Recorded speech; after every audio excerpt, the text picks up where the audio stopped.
I'm Mia, and I would like to tell you a tale. I used to be a cosmetologist at a posh clinic downtown. I'm 35. It was terrific work. I got to make others feel good about themselves, and I got paid well. However, my ultimate goal has always been to establish my own company. Let me now introduce you to the second character in this narrative, my husband, who is currently our ex-husband, but more on that later. Identify him as Adam. Adam, who is 4 years my senior, was formerly a manager at a large construction business. We moved into my apartment after 5 years of marriage. Adam would add, sipping a drink on the couch, "Baby, opening your own place is the way to go. You decide your own hours and be in charge." Is that the dream, correct? I would nod, internally delighted. Yes, you're correct, but getting there will require a significant amount of work and money. I would respond. Adam would dismiss it with a casual sweep of his hand. We'll work things out, so don't worry about that. I'll help us out while you get things going. You just concentrate on running a fantastic business. I therefore began to save. I immediately put every additional dime I had into my company fund. Nothing new to wear, no special dinners, nothing at all. I had a goal in mind.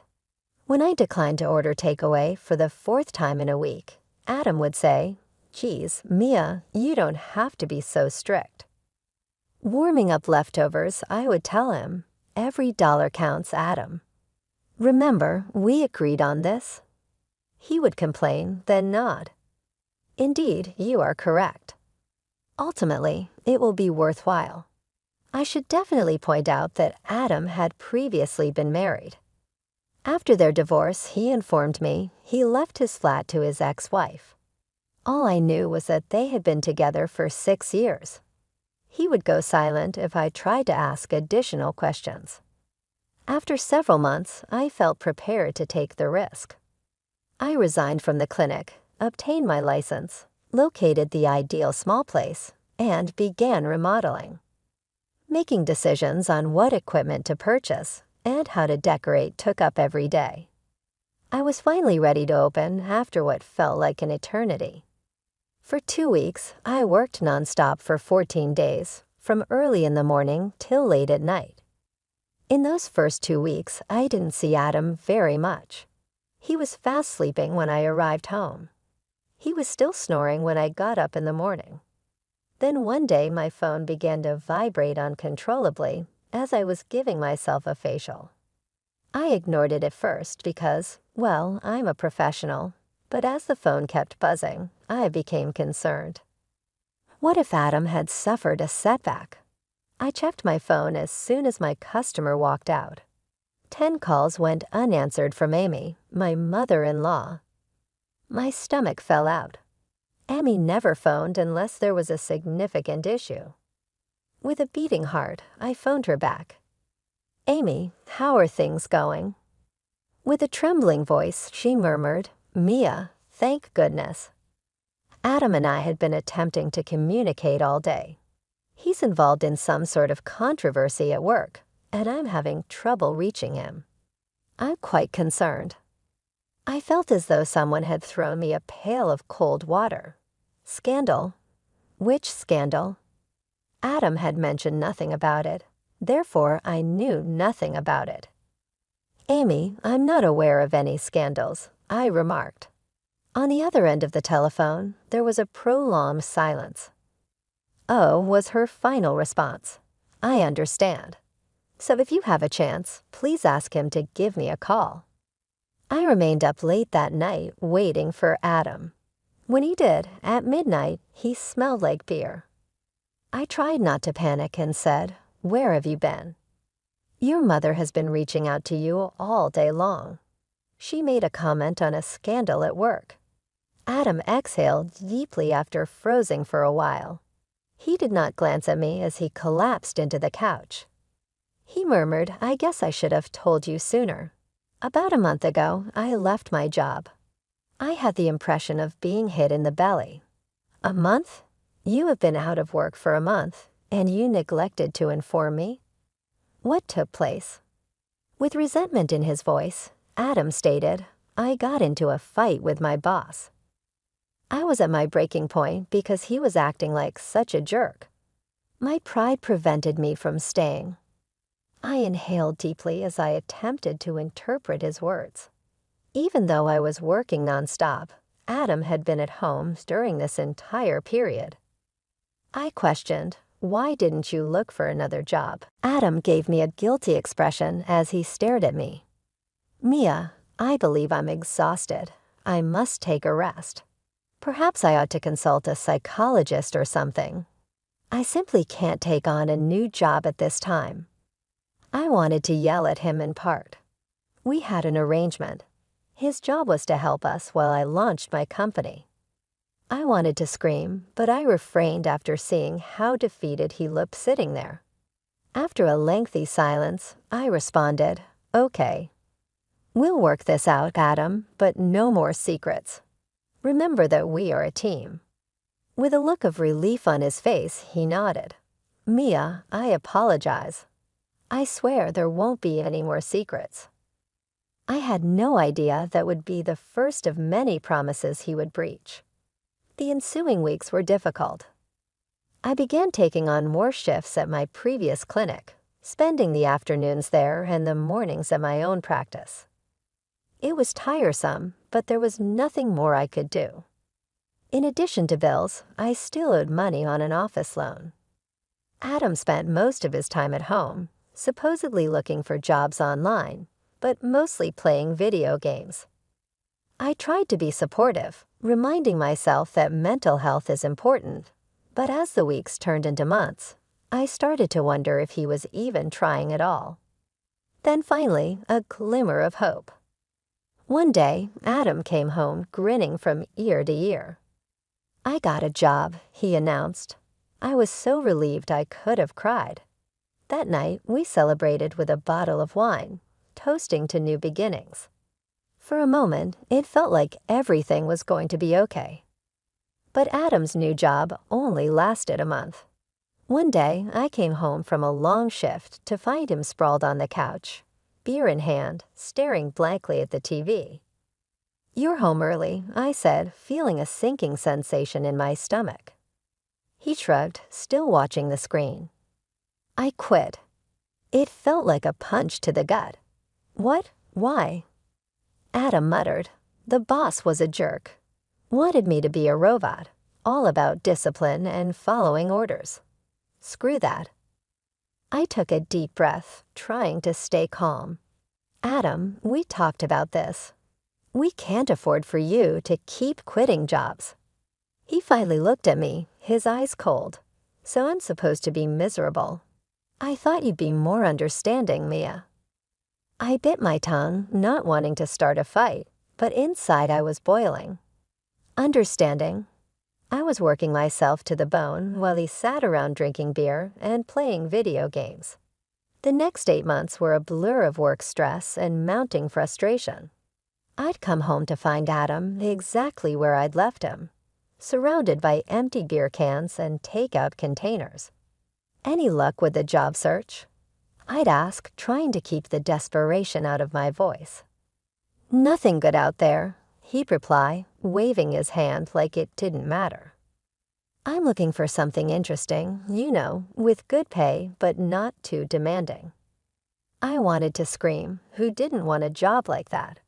But those jobs don't just fall into your lap. You have to work for them.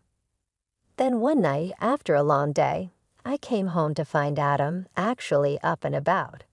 He had this strange, excited look in his eyes. Mia, I've been thinking, he said, pulling me down onto the couch. We should have a baby. I stared at him, sure I'd misheard. What? Yeah, think about it, he said, grinning. I could be a stay-at-home dad. You go to work, and I take care of the baby. It's perfect. I couldn't believe what I was hearing. Adam, you've never even washed a dish in this apartment. How are you going to take care of a baby? His face fell. What, you don't think I could do it? It's not that. I said, trying to be gentle. It's just that taking care of a baby is a lot of work, and we're not exactly in a good financial spot right now. You're being cruel, he said in a low voice. You don't understand my problems. I let out a bitter laugh. Your problems, Adam. I'm working 14 days, 2 weeks. I'm exhausted, and do you want to add a baby to all this? He stormed off, slamming the bedroom door behind him. I sat on the couch with my head in my hands, wondering how we had gotten to this point. It all started with the video games. At first, I didn't think much of it. Everyone needs a hobby, right? But then I noticed our joint bank account was losing money fast. Adam, I said one evening, trying to stay calm. Did you buy another game? Did you upgrade your computer? He didn't even look away from the screen. Yeah, so what? It's our money, isn't it? I took a deep breath. We're supposed to be saving, remember? For our future. He paused the game and turned to me, acting all innocent. Babe, it's an investment in my leisure time, you know? Don't worry, I'll pay it all back when I get a job. That was the last straw. The next day, I closed our joint account and stopped giving Adam any more money. If he wanted to act like a child, fine, but I wasn't going to be his personal ATM anymore. I thought that would solve things. Boy, was I wrong. The fight started almost right away. Adam would stomp around the apartment, slamming doors and muttering under his breath. You don't respect me. He'd yell, you're trying to control me. I tried to stay calm. Adam, I'm just trying to keep us afloat. We can't keep spending money we don't have. He stormed off again, leaving me standing in the kitchen, wondering how we ended up like this. Days went by, and Adam didn't lift a finger around the apartment. Dishes piled up in the sink, laundry overflowed from the hamper, and takeout containers were scattered everywhere. I was working myself to the bone, and he couldn't even be bothered to vacuum. Then came the day that changed everything. I got home early from work, my head pounding with a migraine. As I approached our apartment door, I heard Adam's voice coming through the open window. Yeah, Mom. I need a new suit for this great new job. He was saying, could you lend me some money? I'll pay you back as soon as I get my first paycheck. I froze my hand on the door. What new job? I burst into the apartment, startling Adam so much he dropped his phone. What new job, Adam? I demanded. He stammered, trying to come up with a lie, but I had caught him red-handed. You were going to take money from your parents for a job that doesn't even exist. I was shaking with anger. I was going to tell you, he mumbled. Tell me what? That you're a liar. That you'd rather take money from your parents than get up and find a real job. What followed was a huge fight. We yelled, we cried, and said things we couldn't take back. In the end, Adam grabbed a bag and stormed out, saying he was going to stay with his parents for a while. As the door slammed behind him, I sank to the floor, my head in my hands. I had my own business. I was driven. I was successful. Yet here I was, married to a man who seemed determined to drag us both down. The days after Adam left were strange. I kept expecting him to come back full of apologies and promises to do better. But as one day turned into one, then two, and then a week, there was nothing. No calls, no texts, not even a lousy email. Part of me was relieved. The apartment was peaceful. No more walking on eggshells. No more cleaning up after a grown man who acted like a teenager. But another part of me was worried. What if something had happened to him? Just when I was thinking about calling his parents, my phone rang. Adam's name flashed on the screen. I answered, my heart pounding. Adam, where are you? Are you okay? His voice was cheerful. Hey, babe, guess where I am? Miami. Can you believe it? Mom always wanted to come here, so we decided to make it a family trip. It's amazing. It felt like a punch to the gut. Well, I had been here worrying about him. What do you mean, we decided? I asked, my voice tight. When did you decide this? Oh, it was kind of a last-minute thing, he said, sounding casual. I told Mom and Dad about my great new job offer, and we thought, why not celebrate? I gripped the phone so hard my knuckles turned white. What job offer, Adam? We both know there isn't one. There was a pause, then Adam's voice came back quieter this time. Look, what they don't know won't hurt them, right? We're having a great time. I'll find a job when we get back, I promise. And how exactly are you paying for all this? I asked, fearing the answer. Oh, don't worry about that, he said, his voice brightening again. I borrowed a couple of your credit cards. But don't freak out. I'll bring you back a magnet or something, okay? Have a great weekend.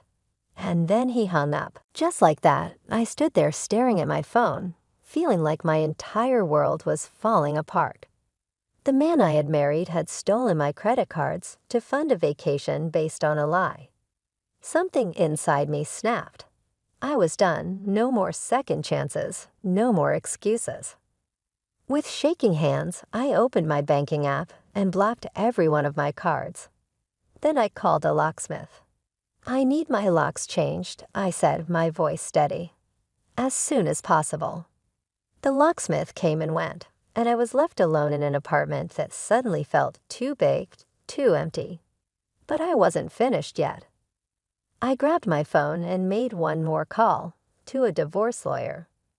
Later that day, as I sat in the lawyer's office, I felt a strange mix of emotions, sadness, anger, fear, but also relief.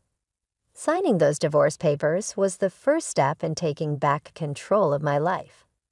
That evening, I was settling in for a quiet night at home, the first in what felt like forever, when my phone started buzzing. Adam's name flashed on the screen. I took a deep breath and answered. Mia, thank God you picked up. Adam's voice was frantic. Something's wrong with the cards. They're not working. We can't pay for anything. I could hear the panic in his voice, but I felt surprisingly calm. That's because I blocked them, Adam. There was stunned silence on the other end. Then you what? Why would you do that? Because they're my cards, Adam.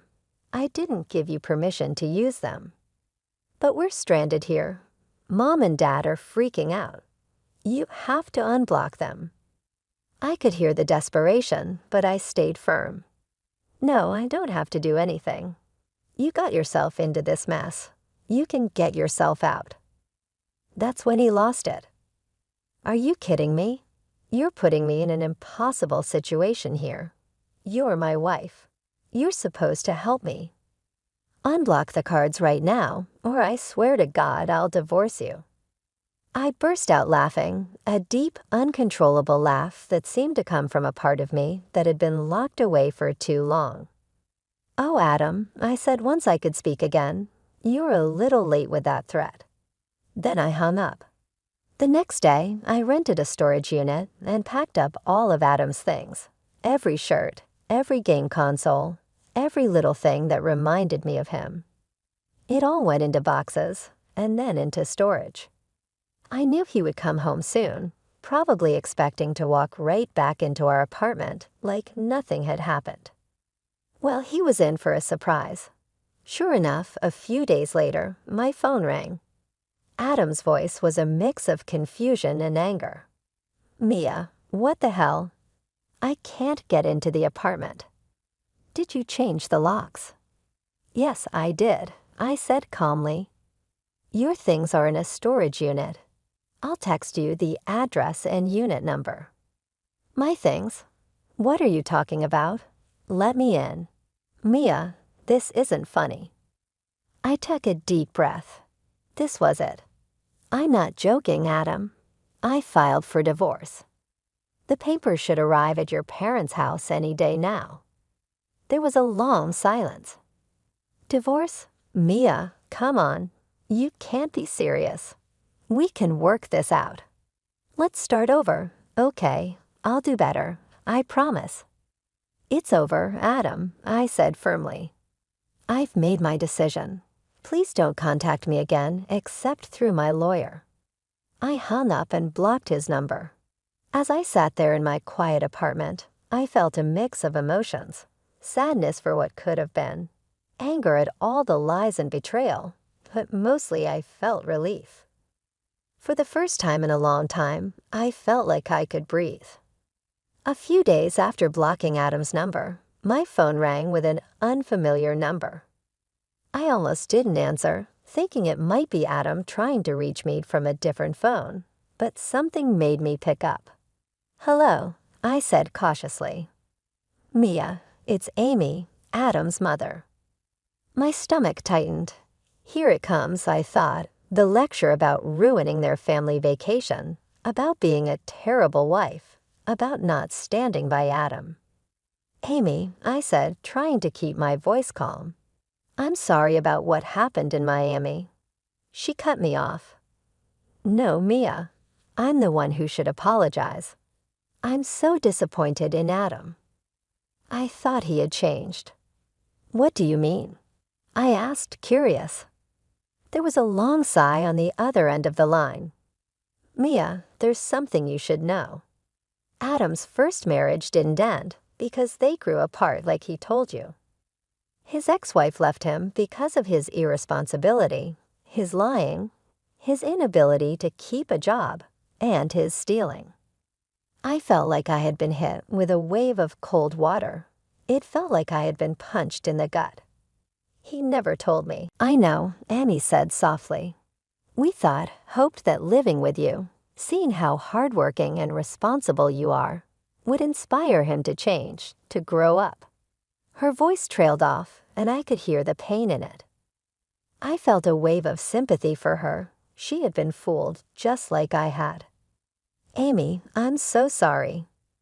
I said, I had no idea. No, Mia, she said, her voice firm. I'm sorry we didn't tell you the full truth from the start. I'm sorry we let you go through this, and I'm more sorry than I can express for what Adam has put you through. Tears welled up in my eyes. Thank you, I whispered. I want you to know, Amy continued, that when we found out the truth, how he had been lying to you for months, how he stole your credit cards, and how he deceived us about having a job, we kicked him out. He's not welcome in our home right now. I was speechless. I had been so worried about being judged by Adam's family, and here they were standing by me instead. I don't blame you for divorcing him, Mia, Amy said. You deserve so much better. I just hope you don't think badly of all of us because of Adam's actions. No, of course not, I said quickly. Amy, I never blamed you or your husband. You've both always been kind to me. We talked for a while longer, with Amy filling me in on some of the details I had missed. By the time we hung up, I felt like a weight had been lifted off my shoulders. I wasn't alone in this. I wasn't wrong for feeling betrayed and angry. In the weeks that followed my conversation with Amy, life started to settle into a new rhythm. I threw myself into my work, finding comfort in the familiar routines of my cosmetology office. Without Adam's constant drama and financial strain, I had more energy, more focus, and surprisingly more money. But Adam wasn't going to let go easily. One evening, as I was locking up the office, I saw a familiar figure leaning against my car. My heart sank. Mia. Adam called out as I approached. Can we talk, please? I've changed, I swear. I'm looking for a job, a real one this time. I'll pay you back every cent. Just give me another chance. I briefly had a tinge of something, either nostalgia or perhaps pity. But then I recalled all the suffering and worry he had caused me, along with all the lies and broken promises. No, I firmly said. Adam, I'm done giving you opportunities. Kindly depart. I brushed him aside and climbed into my car, trembling as I turned on the ignition. He was standing there, appearing lost, in my rearview mirror as I was leaving. However, I didn't go back. I didn't get to see Adam in person again after that. He attempted to contact a couple more times that last time, but I blocked each attempt. After some time, the divorce was settled amicably. Furthermore, what do you know? Without the ongoing worry over Adam's unemployment and expenses, life got a lot better. Things got a lot better financially. I was able to devote my entire being to my cosmetology practice, and it was fruitful. My clientele increased as word got out, and before long, I was fully booked. I made the decision to leave my clinic part-time work and devote all of my attention to my own company. Although it was unsettling at first, it ended up being the finest choice I could have done. With more time and energy to spare, I concentrated on growing my clientele and marketing. To help with the burden, I went so far as to recruit 2 extra cosmetologists. All of a sudden, I was more than simply a cosmetologist. I was in charge. I paid off the debt I had taken out to launch the company early. I felt financially comfortable for the first time in years, and the incessant anxiety about money had vanished. However, it went beyond money. I began rewarding myself with small pleasures, such as weekend getaways, elegant dinners, and the shoes I had been eyeing for months. I used to always tell myself that we had to save every dollar for an unrealized future. Therefore, I never did these things. Looking at the blueprints for a new treatment room from my enlarged office, I can't help but be astounded by how much has changed. I've gone from merely existing to flourishing, and I accomplished it all by myself. Please understand that it wasn't always simple. There were times when I want to return home and celebrate my accomplishments with a companion. But when I established a life I genuinely valued, those times dwindled. In retrospect, I see that divorcing Adam wasn't the conclusion of my journey. Rather, it was only the beginning. I made my decisions about my future, my goals, and myself at that same instant. Furthermore, what do you know? In a heartbeat, I would choose to do it over again.